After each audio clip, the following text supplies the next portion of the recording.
No, I know you didn't see those ones in South Africa. No. It's in front of us, 12 o'clock, right now. Oh, oh. So the vulture guinea fowls. Okay. Vulture-like guinea fowls. Yes, let's get close. Mm-hmm.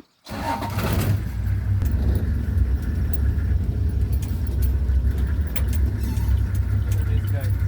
Mm-hmm. Oh, they're pretty. Look at the print, and then we have a Oh. dik there. Yeah. Smallest antelope. Dik. Tick. Where? There. Oh, look how little he is. I didn't know they were so small. Tick.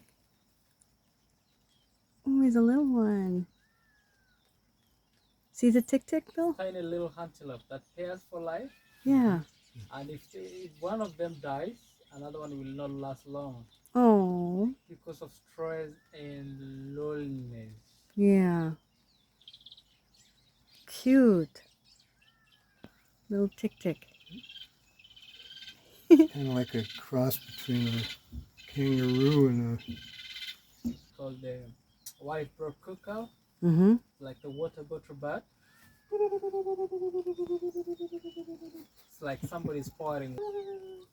Looking, he's coming to look for one. All right, good? Yep.